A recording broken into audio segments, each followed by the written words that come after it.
back to their video, and in today's video we have NXT RoadBlock results. Now we didn't do a prediction for this because we kind of didn't know how this would turn out, but come to find out it was a very good show with a few pretty big surprises and a lot of stuff to look forward to in the NXT division. But yeah, how was your overall thoughts on the show?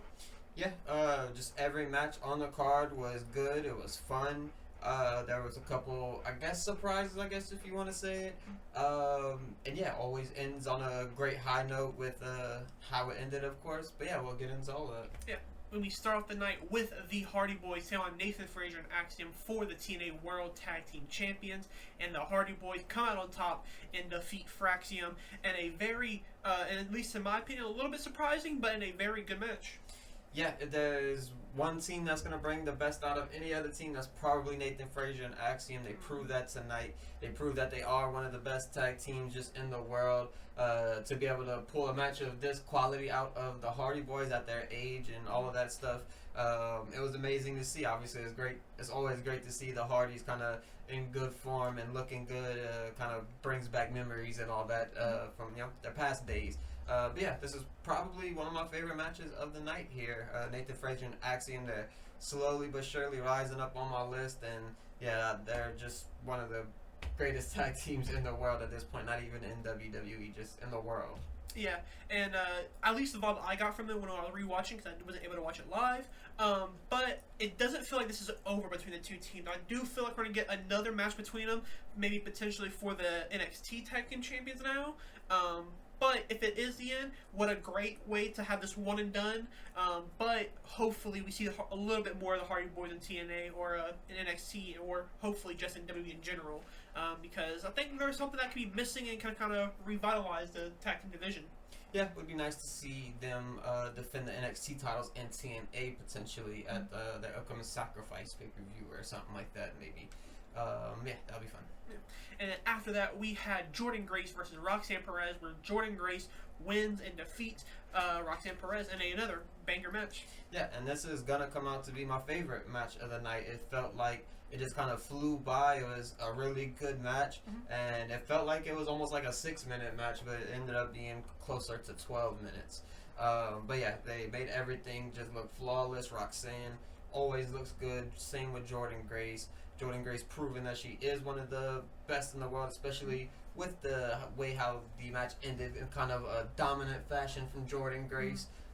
Just proving that, size does matter in the rest in the women's division, and Roxanne being her size versus Jordynne Grace, who's just this monster Brock Lesnar-ish person of the women's division, is just a monster. Yeah, I did get the vibe that this is probably Roxanne's final match. I don't know about you, but if it is, I'll still, I think there's nothing to be mad about, because she did literally everything you can possibly do in that women's division besides win the North American. But she's been at the top of the game. It's about time we show her to the main roster, and hopefully we get a world championship in the next year. But whatever that means for Roxanne Perez, super excited for what's next for her. Yeah, for sure. I think she'll... maybe we'll see a Stand and Deliver match, but it would be really cool to see her do Stand and Deliver and WrestleMania. I think that would be amazing. Yeah. And after that, we had the NXT World Championship on the line, where Obafemi takes on Moose. Before the match, we seen an appearance from The Undertaker where he says, Oba, he's coming in here and you need to defend your yard. And exactly what Obafemi did. He beat Moose in another surprising match, in my opinion. I'm not the biggest Moose fan, but definitely both men delivered tonight, and how like that big match feel, in my opinion, as well. Yeah, it looked amazing. Obafemi, this was the first time we kind of seen him get dominated in certain points of the match, especially towards the end. It looked like Moose was going to get the better of him, and it came really close, but Obafemi does kick out of, I forget what his move is called, but the little splash, I don't know what it is, what he calls it. But yeah, he kicks out of it, and Moose just kind of hits the finisher and just destroys him at the end. Obafemi, he's one of the best people here. Undertaker said it himself that on his podcast or whatever it was, that Gunther and Obafemi are two of his favorites. Kind of crazy, that's two of the biggest men in the WWE. Fits the Undertaker vibe, I guess. But really excited for Obafemi's future. And as far as Moose, he was great in here. I have no complaints whatsoever. He outperformed my expectations of him. So yeah, really good match. Yeah. after that, we had a New York City street fight where Javon Evans took on Ethan Page, and Javon does come out on top, finally, hopefully, squashing the beef between these two guys, and hopefully both men can move on. And hopefully with this, Javon maybe goes after Obafemi at Stand and Deliver. I would really enjoy that. Would be an absolute amazing match, I think, and one of the better matches you can do in NXT right now in the men's division. But yeah, what do you think about this match? Yeah, this was another really good match. We seen Javon do a cutter, diving cutter from the outside, from the inside to the outside through a table. Really good spot there. And to end the match off, we see yet another cutter where he does it with a chair wrapped around Ethan Page's neck. And it was really cool. The match was good all around. Javon Evans got beat up quite a bit as well. They made the table of chairs. Javon got slammed onto that from the top rope. We also seen him get slammed through a table. There's a lot of just cool spots in here. Javon showing off his athleticism and how bouncy he is, and a really cool moment in the match where he says, "I'm bouncy," and he hits the ropes and the crowd kind of finishes the sentence for him. And yeah, it was just a really cool match, really good moment, and happy that Javon got the big win here. Yeah, and then after the match, as Javon's celebrating in the ring, we've seen this new group show face again. Now, another thing that if Javon isn't going for the world champion, if many people probably don't know this, but he did have a pretty interesting feud and a great feud with one of the members in that group, Saquon Sugars, also known as Lucky Ali. So maybe that is the stand and deliver match between those two. I think that would be a great match. But yeah, I think Javon going forward has very high goals to hit, and I think he will hit them down the line. Yeah, for sure. And then in the main event of the evening, we had Julia, Stephanie Vaquer, winner takes all, and for the Women's North American and the Women's World Champion, and Stephanie Vaquer comes out on top and defeats Julia to become Steffi 2 belts, and what was a pretty good match as well. Yeah, first woman to hold 2 singles belts since Becky Lynch, they announced on commentary tonight. So that's a really cool accomplishment for her, being that she's so new to the roster. She might have had 10 matches, if that. And she's a double champion now. She's the head of the NXT women's division, took Roxanne's spot, took Julia's spot, and all the other women before them as well. But yeah, Stephanie rises to the top, and I'm happy to see it. The look on her face after she kind of got the celebration, the confetti falls down. It was an amazing just sight to see, and just her expression on her face kind of probably feels validating to her, since she kind of made the weird swap, and a lot of people gave her criticism from not signing to AEW but going to WWE. But this is probably helps that her be like, okay, I made the right decision, I'm in the right spot.